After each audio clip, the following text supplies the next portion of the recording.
अस्सलामुअलैकुम दोस्तों, मैं हूं राव कमर रिजवान और आप देख रहे हैं मेरा यूट्यूब चैनल। मेरे हकीकी वालिद की वफ़ात के बाद नाना ने मेरी माँ का दूसरा निकाह जिस शख्स से किया वो एक लालची और बेज़मीर शख्स था।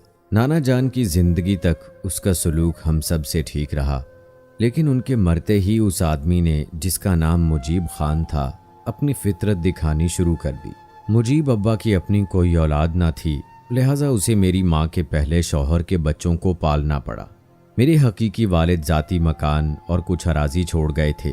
हमारा खर्चा उसी जायदाद से निकल आता था। फिर भी मुजीब अब्बा को हम खार की मानिंद खटकते थे। हम 3 बहन भाई थे। जब हकीकी वालिद की वफ़ात हुई, मैं 2 बरस की और दोनों भाई मुझसे कुछ बड़े थे। मेरे हकीकी वालिद की ज़रई अराजी की पैदावार पर अब्बा का गुजारा था, तभी वो कोई काम तो ना करते थे। कुछ दिन इधर तो कभी उधर हल्का फुल्का काम ढूंढ लेते और थोड़े अरसे बाद काम छोड़कर घर बैठ जाते थे। उनके दोस्त भी अच्छी सोहबत के न थे। अब्बा को भी उन्होंने चर्स की लत लगा दी थी, लेकिन अब क्या हो सकता था। मेरी माँ एक शरीफ औरत थी, हर हाल में उनको गुजारा करना ही था। मेरे भाइयों को माँ ने स्कूल में दाखिल करा दिया कि बड़े होकर उन्होंने ही घर का बोझ उठाना था, लेकिन अब्बा ने मुझे स्कूल ना जाने दिया। माँ से कहते कि लड़की को पढ़ाकर क्या करना है, इसको घरदारी और सलीका सिखाओ। यही औरत की कामयाब जिंदगी की जमानत है कि वो सलीका शुआर और फरमाबरदार हो। भाई छोटे थे, मेरी हमायत में बोल नहीं सकते थे।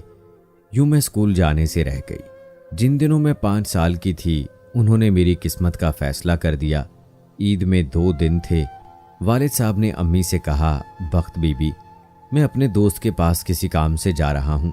कुलसूम के लिए ईद के कपड़े और चूड़ियाँ लेनी हैं, तो इसे तैयार कर दो।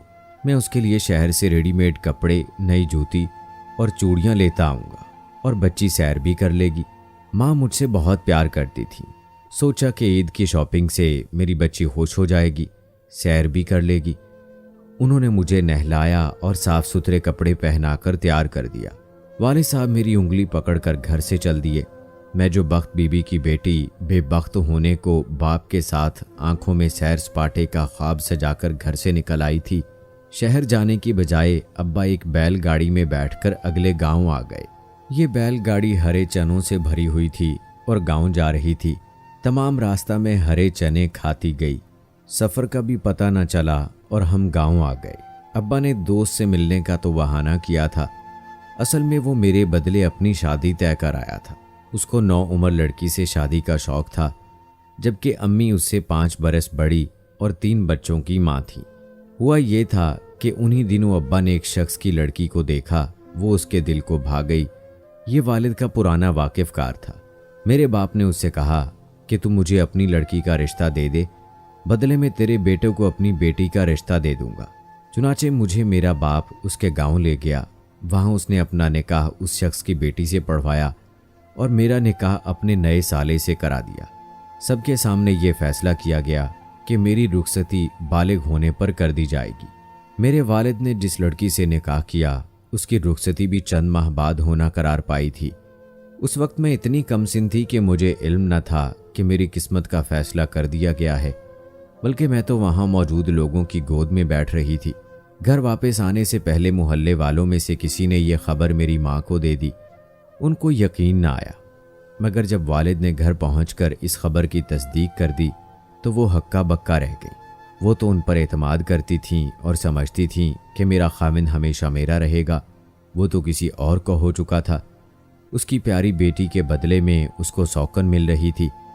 इस पर मेरी माँ बहुत रोई पीटी।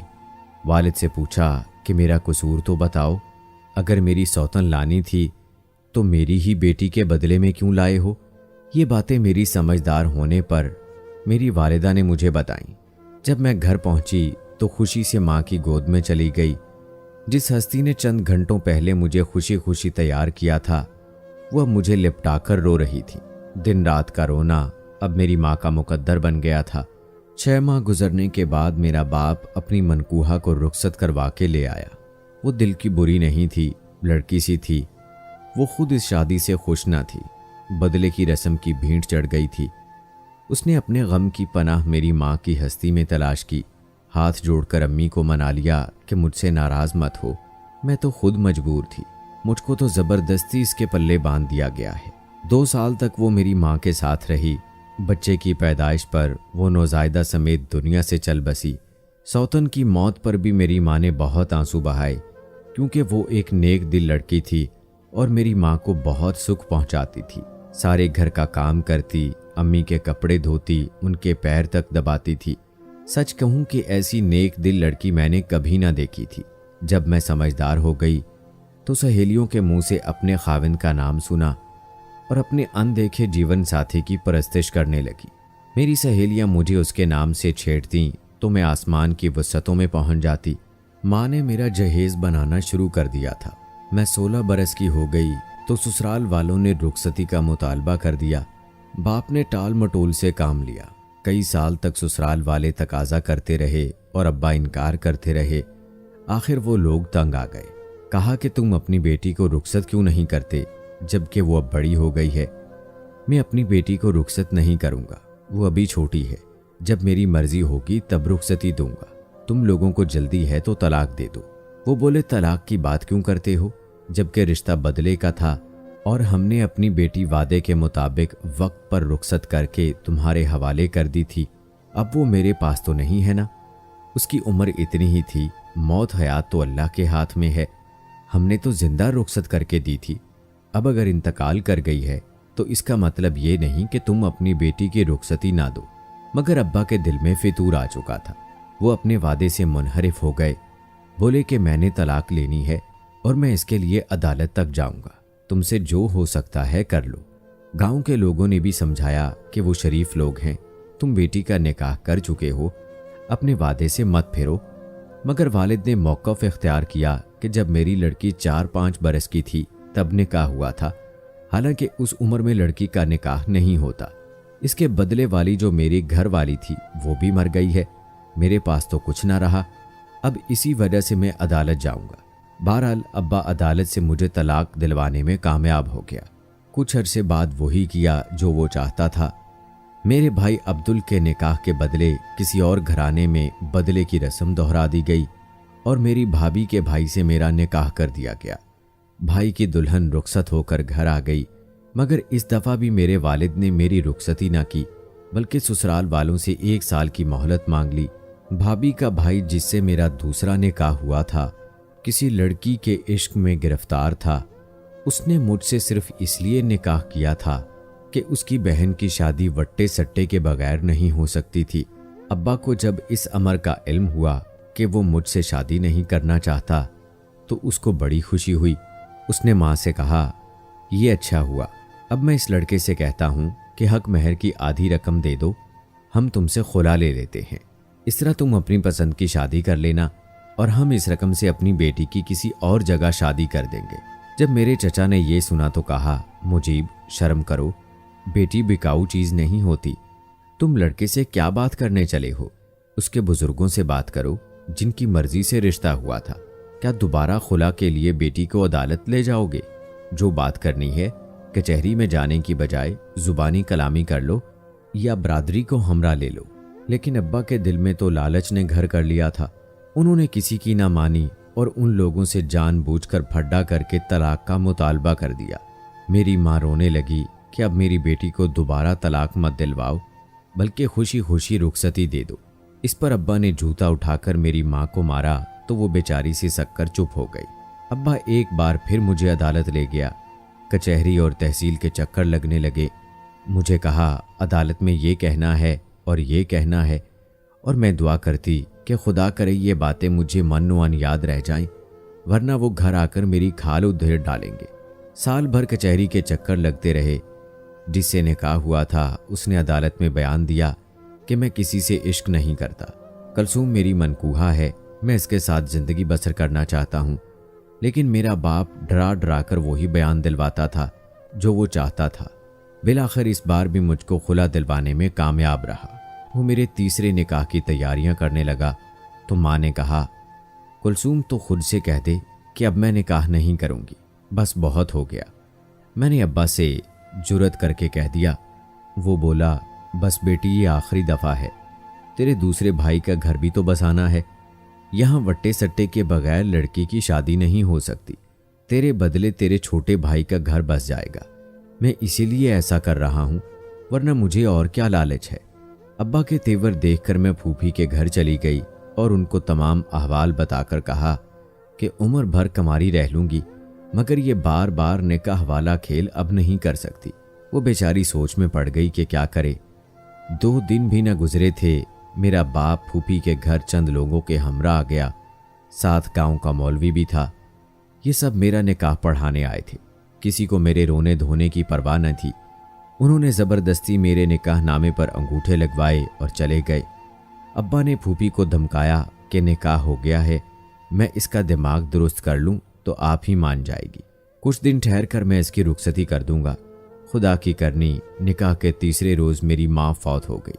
मेरी सगी फूफी हमारे घर आई और चंद रोज़ मेरे साथ रही। उन्होंने मेरे भाइयों से कहा कि तुम्हारा बाप बेगैरती पर उतर आया है, तुम्हारे घर आबाद हैं, मगर इसका अपना घर खाली हो गया है। अब ये तीसरी शादी ज़रूर करेगा, लिहाजा तुम कलसूम बीबी को जल्द अज जल्द रुखसत करने की करो, वरना ये फिर इसको तलाक दिलवाकर इसके ज़रिए अपनी शादी का सामान करेगा। ये बात 16 आने सही थी। सो भाइयों ने मेरी निगरानी शुरू कर दी। उन्होंने भी मेरे तनसीख निकाह के मुकद्दमों की वजह से काफ़ी खारी उठाई थी। बड़े भाई के ससुराल वाले अब तक नाराज़ थे। ये तो भाई ने हिम्मत की और अपना घर ना टूटने दिया, वरना अब्बा तो उसकी भी तलाक करवाने पर तुले हुए थे। दोनों भाइयों ने सलाह की कि अगर अब्बा इस बार भी कलसूम बीबी की रुखसती पर जल्द राज़ी ना हुए तो हम इसको मकान के एक कमरे में बंद करके ताला लगा देंगे और अपनी बहन की रुखसती कर देंगे। मेरे ससुराल वाले जल्द रुखसती का मुतालबा कर रहे थे। उधर दोनों भाई भी अब्बा पर दबाव डाल रहे थे।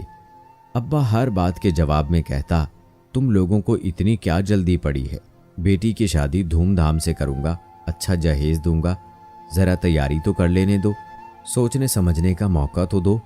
भाई बोले, अब्बा अब तुम क्या सोचोगे, कलसूम के निकाह करने से पहले सोचना था। मगर अब्बा ने दिल में कुछ और ठानी हुई थी। इधर भाइयों ने अपने तौर पर मेरी रुखसती की तैयारियां शुरू कर दी और कहा कि देखते हैं अब हमें कौन रोकता है। अब्बा की नीयत में फितूर था। उसने सोचा लड़के बड़े हो गए हैं, अब ये मेरी चलने नहीं देंगे। बस एक रोज़ उसने मेरी फूफी को तैयार किया, कुलसूम बीबी को शहर ले जा रहा हूँ ताकि तुम मेरी बेटी के जहेज के जोड़े खरीदने में मदद कर सको। फूफी उनकी बातों में आ गई कि चलो अब किसी तौर अपने घर की होगी। भाइयों को उन पर एतबार था, सो मना ना किया और मैं फूफी के साथ उनके घर चली गई। वहाँ अब्बा पहले से मौजूद था। वो हमें लेकर बाजार आया। वहाँ फूफी को एक वाकिफ के घर बैठा दिया और कहा कि तुम टांग से लंगड़ी हो, बाजार में रश है, वहाँ कहाँ चल सकती हो। मैं कलसूम को अपने दोस्त की बीवी के साथ ले जाता हूँ, ये अपनी पसंद के जोड़े खरीद लेगी। फूफी बेचारी हाँफती कांपती रह गई और अब्बा मुझे बाजार ले आया, चंद जोड़े दिलवाए, फिर उस औरत को जिसको वो दोस्त की बीवी कह रहा था घर भेज दिया कि फूफी को कहना वो घर चली जाए, हमें खरीदारी में देर लगेगी, मैं कुलसूम को लेकर उनके घर आ जाऊंगा। बाजार में एक सफ़ेद रंग की वैगन तैयार खड़ी थी। अब्बा ने मुझे उसमें बिठाया, खुद आगे कहीं जाकर उतर गया और मैं उसमें बैठी रह गई। मैं समझी वो पानी पीने उतरा है। हसरत से बाप को ढूंढती रह गई। दरअसल उसने उन लोगों से 8 लाख रुपए खरे किए और रकम जेब में डालकर चला गया। फूफी जब गांव पहुंची तो रो पीट रही थी। अब्बा ने उसको समझा दिया था कि कहना कि कुलसूम मेरे घर आई और थोड़ी देर बाद ही बाहर चली गई, वो किसी के साथ भाग गई है। हर एक से यही कहना, वरना तेरी जान निकाल दूंगा। फूफी अब्बा के डर से हर एक से यही कहती थी कि वो किसी के साथ भाग गई है। भाई इस बात पर यकीन नहीं करते थे, मगर वो कुल्हाड़ी मारते तो किसको मारते। फूफी बेचारी बूढ़ी और अब्बा घर पर था ही नहीं, न जाने किधर गायब था। उधर ससुराल वालों को भी कुछ कहना था। इस बार तलाक का केस आसान ना था। वो उनसे कहते, अब्बा किसी काम से पेशावर गए थे, आ जाएं तो बात करते हैं। वो खून के घूंट पीकर खामोश हो बैठे। अब्बा कराची चला गया। वहाँ एक 16 साला बंगालन छोकरी को खरीद कर उससे निकाह कर लिया और कराची में ही रहने लगा। उन दिनों कराची में बंगाली लड़कियों की खरीदो फरोख्त का कारोबार जोरों पर था, जिनको उनके दलाल बंगाल से स्मगल करके बर्दा फरोशी करते थे। वैगन वाले मुझे कोयटा ले आए। यहाँ पहाड़ी इलाके के आदमी ने मुझसे निकाह कर लिया।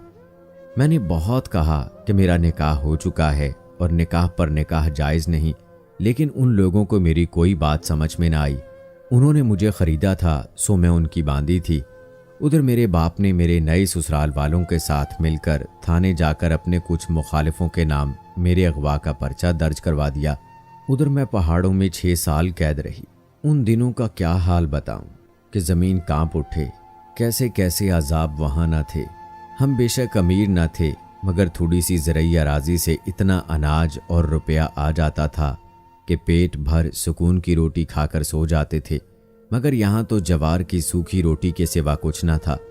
बेआबो गयाह काले देव जैसे पहाड़। उन पहाड़ों में ऐसे लोग रहते थे जो बरसों नहीं नहाते थे, 6 माह में एक बार नहा लेते। उनके जिस्मों से ऐसी बू आती थी कि मुझे उबकाई आ जाती थी। रफ्ता रफ्ता मैं उसकी आदी हो गई, क्योंकि मेरे से भी अब वैसी ही बू आती थी। मैं भी महीनों नहाने को तरसती थी। रूखी सूखी रोटी, प्याज और भेड़ के दूध की लस्सी से निवाले निगलते मेरे हलक में छाले पड़ जाते थे।